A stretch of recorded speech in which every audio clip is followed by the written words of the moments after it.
Hello, everybody, and welcome back to another episode of Forefathers, the Dad's Blueprint. We are at episode six. Episode six. That's crazy. Six. Peace over pride, co-parenting. Peace over pride, co-parenting. Man, whew. First of all, I hope some of y'all were able to get your goals written down. Okay. We talked last time about goal setting and how we can revisit all the things that we're doing to try to be the best dad that we can. Me and goal, Lord have mercy. One of my goals is to fix this big old tongue of mine. It just gets in the way, be saying anything it want to. But some of the things that me and Derek talked about last time were goals that we set and how we go about accomplishing them. Derek, my goodness gracious, man.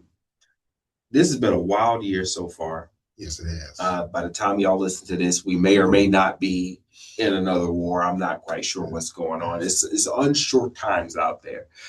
So make sure you're doing what you can to be the best that you can be in whatever it is that you do. Um, yeah, it's a lot of negativity out there. So what we wanted to talk to you about today is some positivity, co-parenting. It's not always something that brings people joy. However, we know that it's important because most families today are what we call mixed families, where their mom and dad that came together and had the kids, they're not necessarily together. And what co-parenting is understanding and figuring out how it is that two people in different households are going to come together to parent a child. Derek, this is going to be a lot of you in this one because, sir, you did it. You co-parented, and not only that, you got 4 kids that you about to see to the finish line. Almost there. So, and the nice part is because you're sitting here with me, that means you did not go to jail for killing anybody. And that's good. And also that means you weren't killed either. So it can be done. You can co-parent without actually having to kill the other person. And that is wonderful to know, Derek. So um what was when it comes to co-parenting, what is your definition of I gave mine. What's your definition of co-parenting? And what is the key to I guess more so understanding what you need to do when a father when you're a father in the co-parenting situation? Well, to me, co-parenting is really you allowing yourself, the chance to share in the experience of raising this child. Because you have to look at it from an avenue where you're giving grace to the other part of the parent. A lot of times you're going to have to lose to win. And also is putting the child first in every situation. Sometimes putting the child first doesn't feel good to you, but the benefit of the child always comes first and should trump both personal feelings. So for me, I always try to make sure that I wasn't being selfish and I was being understanding of the custodial parent. A lot of times, as fathers, we kind of don't understand how hard it is being a custodial parent. If you don't have custody, you have more time.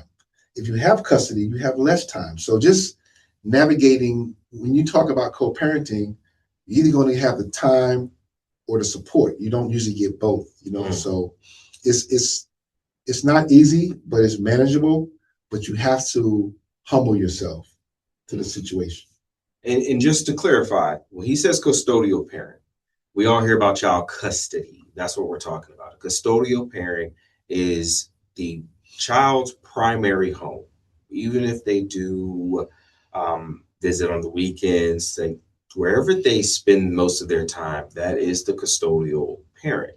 And I love how you brought in not just the child comes first, but really thinking about how is this affecting that other person? Right. Empathy. Empathy. Understanding how others feel is such a big trait that all men need to develop. It's not a matter of just considering their feelings. It's truly understanding their feelings. Why are they this way? I mean, let's be real. Everyone was involved in this process. Right. All right. That baby didn't just show up on its own. We all had our part to play. And now you have to take responsibility for our actions. You have to do your part as dad. They have to do their part as mom. No ifs, ands, or buts about it. It's just what needs to be done. Right. So when it came time to enter into these co-parenting relationships, did she just dictate what was going to happen, or you dictate what was going to happen? Y'all come together at a round table? I was young, when I first, I'd say like 26, 27, I first dealing with co-parenting. And I didn't have the skills. That was one reason why I left one, something I wanted, because I didn't have the skills to co-parent. A lot of times, that's not something we learn as young men. We barely learn about marriage, so co-parenting is definitely something we lack the skills in. So I didn't know the term until I became an adult. I had never heard of it. I struggled. I wanted things my way. I felt like I'm the man in the situation, yada, yada, yada, beat my chest, but I quickly learned that, that there are circumstances as well as laws that govern co-parenting, and so once I realized that it was no longer about my feelings, her feelings, or the relationship, it was about the child now, I was able to kind of really make decisions that made the child situation the forefront. Mm-hmm. And when you say, all right, so like there are laws. There are laws everywhere that govern everything. So when it comes time to make those decisions, were you able to work that out with mom, or was it one of those where you had to go get a lawyer, there were arbitrators, go to the church, like somebody, so you had your best friends there, and y'all was sitting there going back and forth? Like, how do you solidify the plan? 'Cause that's what it is, right? We're always talking about the blueprints. We're always talking about plans. Anytime you have a child involved, that is at the very, very least an 18-year plan, just to make sure that child can make it to adulthood. And then you still got stuff after that, but then you don't have to necessarily deal with the other parent. So how did you guys come up with a plan at whatever stage it was? Well, I'll be honest, wasn't always easy. I had a roommate who was a lawyer. He told me, whatever you must do to stay out of the courtroom, stay out of the courtroom. So I took that approach, to some degree, and I ate a lot of crow, because when you got to be the man, you got to be the bigger person. Mm-hmm. I think the man should be the bigger person. You're leading the situation, so it's hard to expect the woman to be the bigger person all the time. So I think I try to lead by example and be consistent, financially be consistent and be present as much as I could, but I also made sure that that they knew I had other responsibilities as well. I think that you can negotiate as much as you can, but when people are like, life happens, people change, relationships change, and there was certain times where, we had to kind of do things by the book, but once those times those rough times, whether it be we had relationships of our own to kind of manage and have boundaries set, but once we maneuvered through those boundaries and, the patterns were established and the kids saw healthy co-parenting, it was just a matter of just being, consistent. Yes. And to that point, going to court isn't necessarily a bad thing, but what it tends to do is get very expensive very quick, because lawyers are paid by the hour on both sides. Then there's court costs, court fees. You have to pay to file this paperwork, pay to file this paperwork. Someone needs to go research this. It can get very expensive. But if you try your best to be in a good co-parenting relationship with the other parent, it can save you a lot of time, a lot of money. And again, go into it with empathy in your heart. Understand where they're coming from and encourage them to understand where you're coming from. Create this energy, this synergy that helps produce great things for the child, because that's what matters. Too often I hear people just dog. Oh, they dog they baby mama and they baby dad. And I'm like, you slept with them, right? Like you had a child with this person. So if you keep saying that this person is trash, what do you think that's going to do to that child? Yeah. Because I mean, it's maturity and wisdom also. It is. It is. So like I said before, my mom and my biological, they split up when I was a kid. Split up, and my mom did remarry, so I had a stepdad. Right. Now my stepdad and my biological, they don't get along. They don't talk. They don't. Even now, I have a relationship with my biological father. They don't ask. Right. None of them ask about my stepdad. They don't care. They ask about everybody. They ask about people that I forgot was my family. Right. They will not ask about him. But what I do appreciate is my mother never once did she badmouth my biological father. She let his actions speak for themselves, and I appreciate that. So what was the way that you treated the other parents when it came time for, how'd you talk about them around the kids? And then also on the flip side, did you hear that they was talking about you from the kids? Did that affect anything? Well, I'll be honest with you, like with my children, I would ask them, like, in terms of their mothers, when you don't live with the woman, you can't, run her household or police her household, or what happens when your kids are there. Mm-hmm. As long as they're being well fed, well taken care of, you can't really say anything. And so I would always ask my children, like, are y'all good? Like, if there was a new man, like, is he nice? Y'all like him? If they said that he was cool, I didn't ask any questions. Her business was hers and mine was mine. So I felt like as long as I was spending time with my children, providing for them financially and being present, then the relationship will take care of itself. Because I think co-parents, I think when you see the drama, usually somebody's not being responsible. Yeah, when it turns into a Tyler Perry movie. Now, there are some people who just are not good co-parents, but I think for the most part, if you're being consistent with your child, the other parent will be understanding and give you some grace. Mm. So you can't not spend time with them, not financially provide for them, and then want all the perks of being, that doesn't work that way, So once you mature as a parent and you understand how much time, how much money, how much resources it requires to raise a kid, then you'll have more understanding and more grace for the other partner, especially the custodial partner. Mm-hmm. And men can be custodial partners also.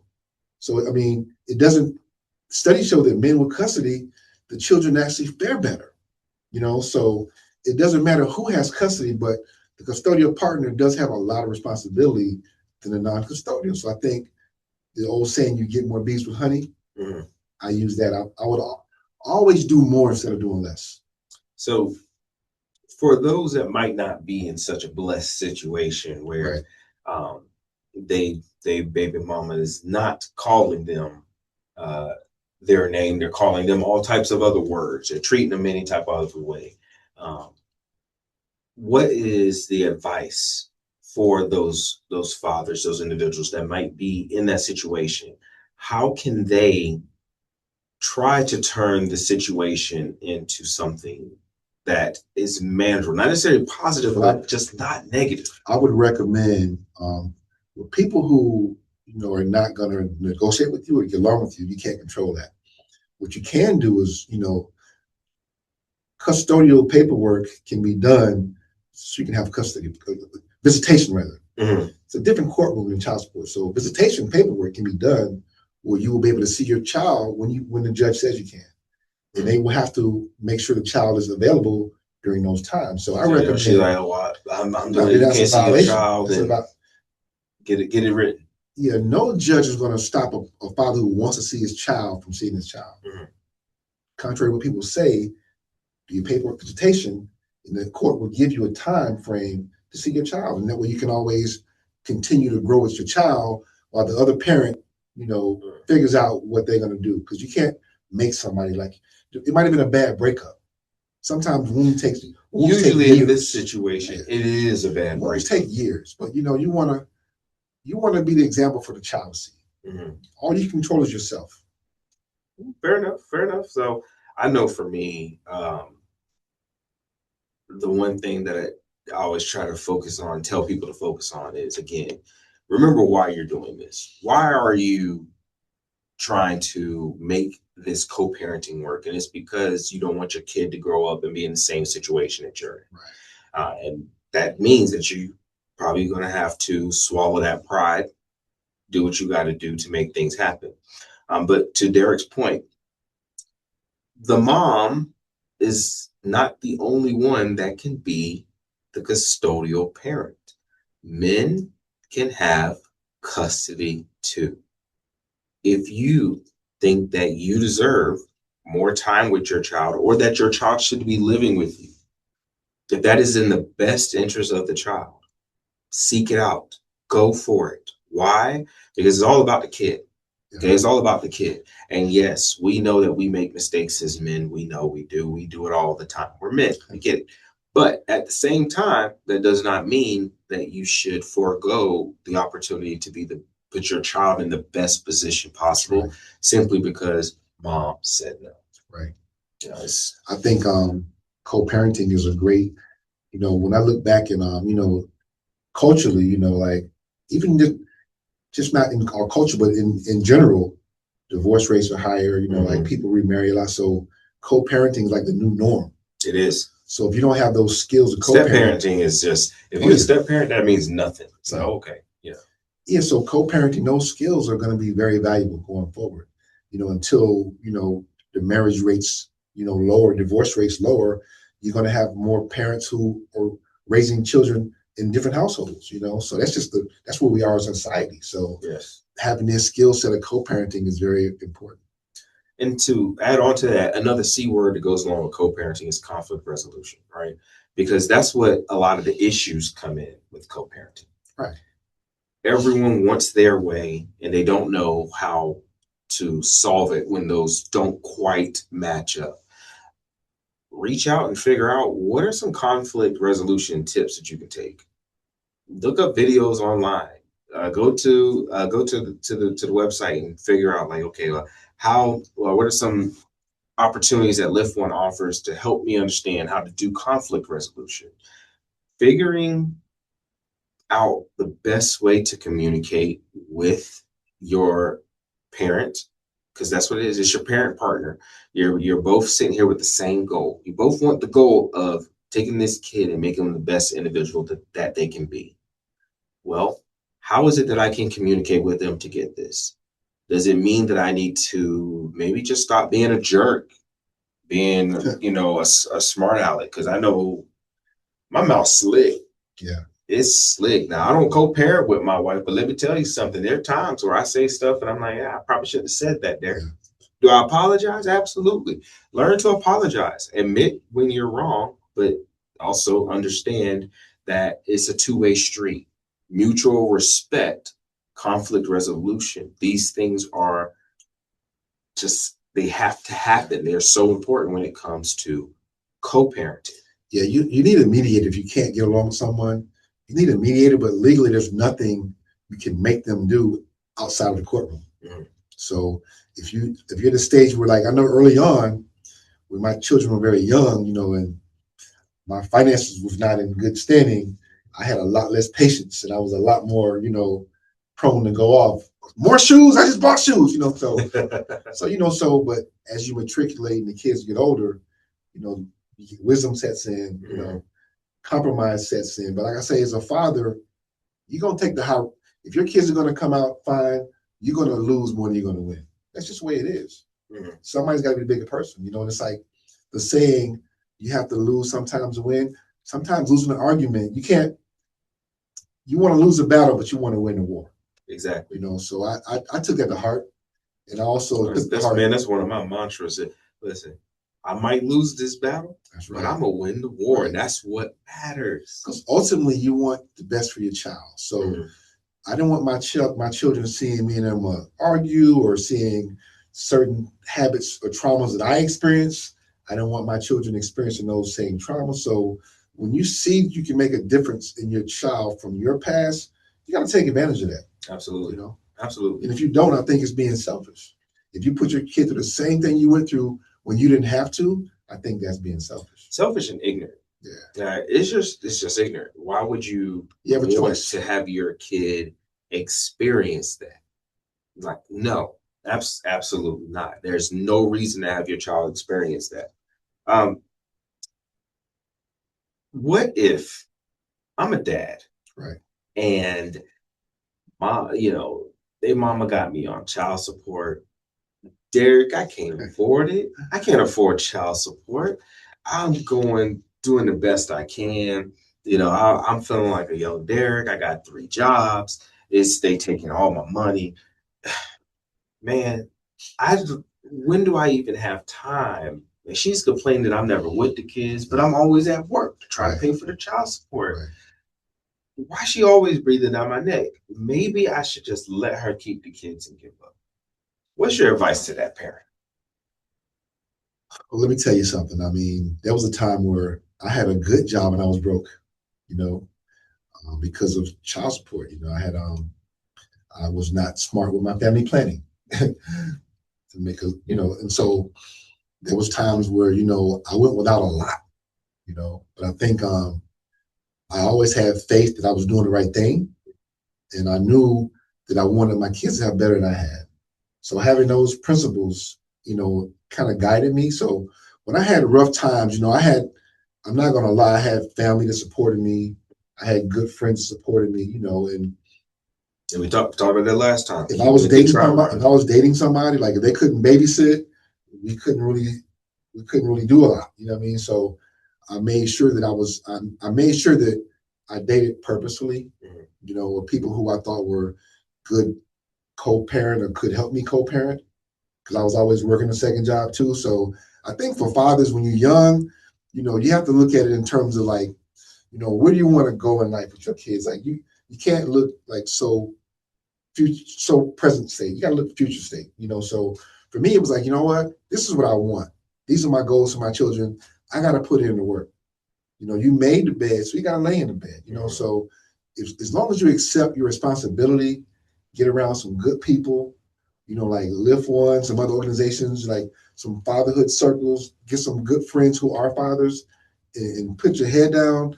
Eventually it'll be time to come up, and you can see the fruits of your labor, because your children will watch you being a good example, seeing you working, providing for them, spending time with them, and they will get the emotional, the emotional lift from that alone will make your children better off. Yeah, I totally agree, because like I said, with my situation, Right. it was so much easier to reconnect with my biological, because he wasn't just trashed by my mom. I was able to draw my own conclusion and come to an understanding of that. So if you are having issues with the other parent, I'm begging you, please try your hardest to make it work. Try your hardest to make it work. You don't have to be their best friend. You don't have to hold 20-minute, 30-minute conversations with them. All we're asking is that you do your best to co-parent. You do your best to work together to be the best parents that that child needs, or that children. If you have multiple kids with them, oh, yes, please, make it happen. Make it happen. Because the court system, it is a resource, but it can be expensive. Right. And just because you're not able to fulfill and check off every single check mark, I might not be able to provide them with the best house or give them the best money or be there all the time, doesn't mean you don't give something. Do your best until you can figure out how it is that you can be the best dad that you can be for those kids, because that's what matters. That's who needs it. Yeah, I think the best, like relationship wise, with respect for the co-parents, it must have consistency and communication. Those two traits. Co-parenting equals consistency and communication. Right. I like it. Because I think a woman will work with you if she knows your intentions are good and you're trying, but you gotta, be good at communicating what's going on. Like you can be between jobs, you can have, your car down, so there's things that happen in life, but you have to, assume that they don't understand or they don't know. Yes. And to that point, that means that how you act now is probably how you was acting in a relationship, which is probably why we're here. Right. So if you're in a relationship and you got kids, but talk to the people like you got some sense. Right. All right? Talk to the people like you got some sense. It starts now. Don't wait until later. In the beginning now, I'd have been cussed out. Don't get it twisted. We grew. We grew together. So I've been slapped a few times. Hey, I was young and dumb. But you live and you learn, and at a certain point in time, you decide who and what's more important. And if you make the unselfish decision, you'll do the right thing. Every time. Again, it's about having peace over having pride. Because I keep my pride. I can be the man, right, or I can be the dad. Those are your two options. And if you are the dad, I promise you will become the man. That's right. Every single time. So folks, again, reach out to us if you have any questions, you need help, you want to understand how to better be a co-parent. And then also too, they have therapists out there, just like they have marriage counseling, and they have all types of stuff out there. There are therapists that help with co-parenting. That is another option that's out there. But reach out to us. Our email, website, everything is down in the show notes. Reach out to us and let us know. Do you need assistance with co-parenting? Do you know someone that needs assistance with co-parenting? Send them our way. We're here to help you find peace over your pride. Any shout outs you got today for the people, Derek? Nope, definitely say co-parenting is a skill, and that's something that I think, as fathers, is very important. We should convey to ourselves as well as our children, because they may be co-parents one day too, but being prepared is better than being uninformed. Yes, preparedness over uninformedness. I'm not sure that's a word, but it is a word today. This is another episode of For Fathers, the Dad's Blueprint, Peace Over Pride, Co-Parenting. Signing off, this is Akeem Bennett, that is Derek Bell, and we will see you next time. For Fathers, the Dad Blueprint is brought to you by Lift One Inc. Follow, subscribe, and share For Fathers, the Dad Blueprint on YouTube at Lift One For Fathers, or wherever you listen to your favorite podcasts. Questions or comments? Email the podcast at liftoneforfathers@gmail.com. For more information on Lift One events, visit lift11.com. That's lift, the number one, one.com.